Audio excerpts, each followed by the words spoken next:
Alabama has an epic showdown with Michigan in the Rose Bowl, and we're going to talk about that with the guy behind the microphone for the Crimson Tide Sports Network and my longtime buddy, Chris Stewart. But before we get there, let me remind you guys to like and subscribe as you hang out with us here on the Bama Tailgate YouTube channel. Let's get this thing going.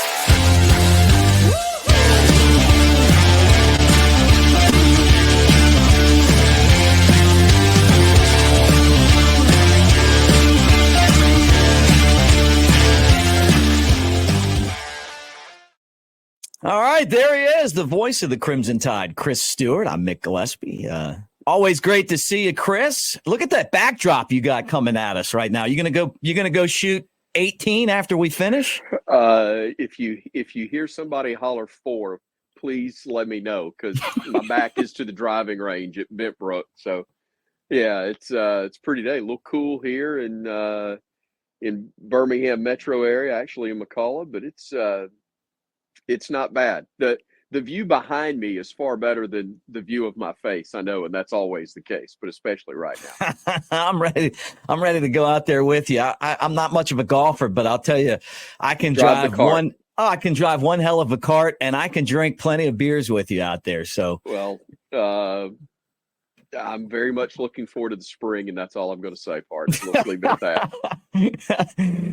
Let me ask you this before we talk about the game. I think it's cool, like this, your T-shirts. You got like a T-shirt line now. Well, let's be clear.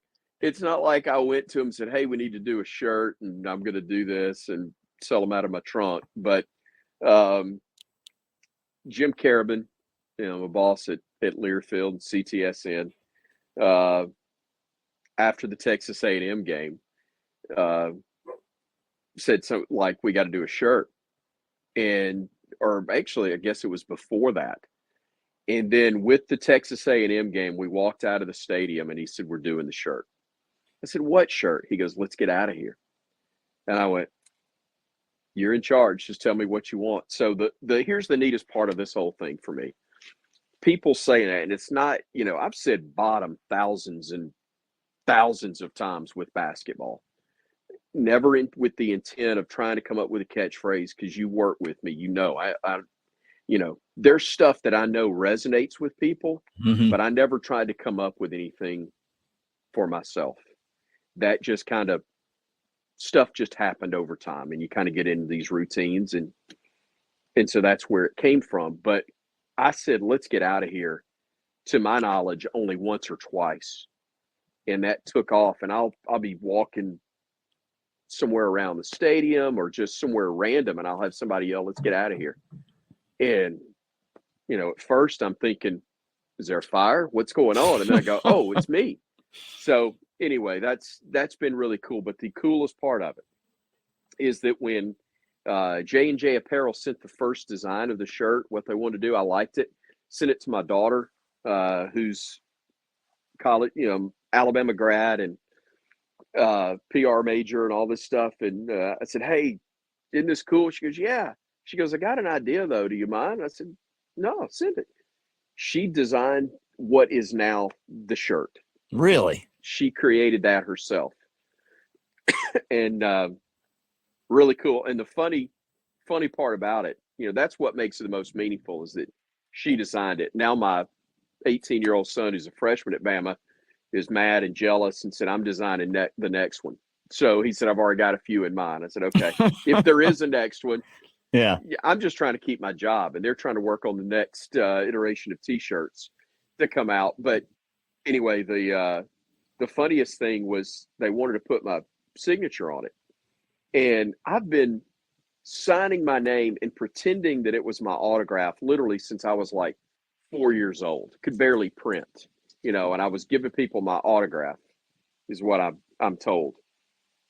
The pressure of trying to get your autograph just right to go on an actual shirt, that took a few takes, buddy. That took about 20. I only misspelled it on 7, but the other 13, I wanted to make sure they looked pretty good. So Anyway, that's what we came up with. It's been fun. I appreciate the fact people have actually – I got sent a dozen pictures from people, either text or social media, on Christmas Day, showing the shirts they got on Christmas morning. That was bizarre and very, very nice, to say the least. It's like your own NIL. Need income like crazy is what NIL stands for me. Yeah. Well, the bottom basketball one's going to be pretty cool. We'll see. Hopefully so. Yeah. All right. Well, look, I'm going to ask you one question, and then we're going to transform ourselves to Saturday. You got it. But what was the experience like getting the call, the game beating number 1 Georgia, ending that 29 straight games they won? Yeah. And getting Alabama into the college football playoff. Just give me that whole experience. Where were you when you found out they got in? Well, I was laying in my hotel room in Atlanta because I was staying over Sunday night as well for something I had to do Monday morning there. But I was laying on my bed prepared for the worst. I walked out of the stadium convinced that we had a great chance and we were probably – how do you keep us out? Then you go back and you watch the other games play out and you got absolutely no help whatsoever. No. I mean, none.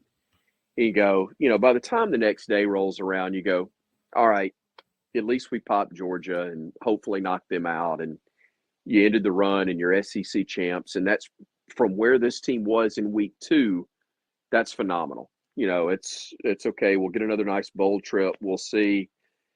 And oh my goodness, when Reese said it and the graphic popped up, it was absolutely fantastic. And there's the chaos in the few moments, the celebration there, in the room, and you're screaming and hoping the people in the rooms next to you are Bama fans or at least have already checked out. Right. And then I got on the phone, figured out the flight deal, and wanted to make sure I was out there, and it was just crazy, just fantastic. For me, and I'll finish with this.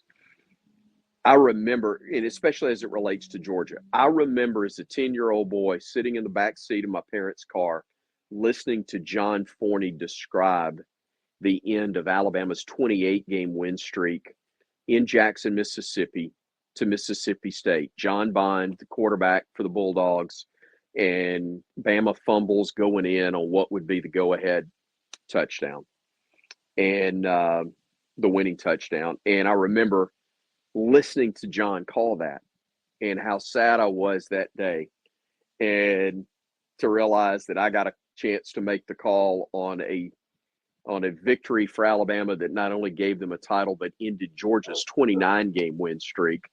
I hope my description made some kids smile that maybe you'll have a chance to be in my seat or my shoes one day, however you want to say it. But that was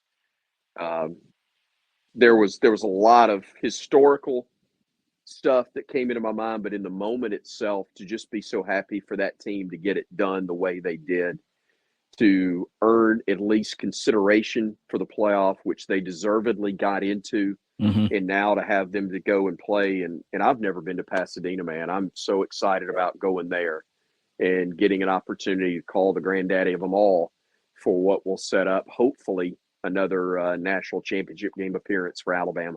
And I'm hoping so. Planning on going to Houston if they get there. So yeah, a lot of people are. Oh, that's why we're pulling for Washington. Tickets would be a tad more reasonable, I think, for a lot of people if it's the Huskies rather than the Horns. Yeah, we'll worry about that. I know. Let's get there, man. I'm talking about riding over with my elephant in the room partner, Jake Coker. Oh my goodness, it'll be fun. Yep. Maybe meeting up with Mike Johnson and the crew there. It could be a really good time. I know. And I just hope if you get there, you're able to make it to the game, for crying out loud. I mean, let's be serious about it now. Let's be real. Good luck on that. I tell Jake, he thought it was difficult beating Clemson back in 2015. And I said, I know it was difficult, but I did the post-game show and Baron Huber passed out. So I've got the pictures to prove it. after the game. Baron Huber passing out after a national championship win. What are the odds? Yeah. At that little Irish bar in that complex there, like right there in Glendale. So hopefully we'll have some more good times. Is he from the Irish community in Knoxville? Is he born in the Oxford side of the Irish side of town in Knoxville? He's the biggest leprechaun I've ever seen. He's a leprechaun on steroids. Oh, I had to host it with our other friends. Just kept jumping on, like, who's this guy? Well, he's just Colin. He's here, like he's going to talk about the game with me. Woohoo! Let's hope we get there. In-N-Out Burger, though, man. That's my. And I'm sure you've had it before, but make sure you hit it In-N-Out out in California.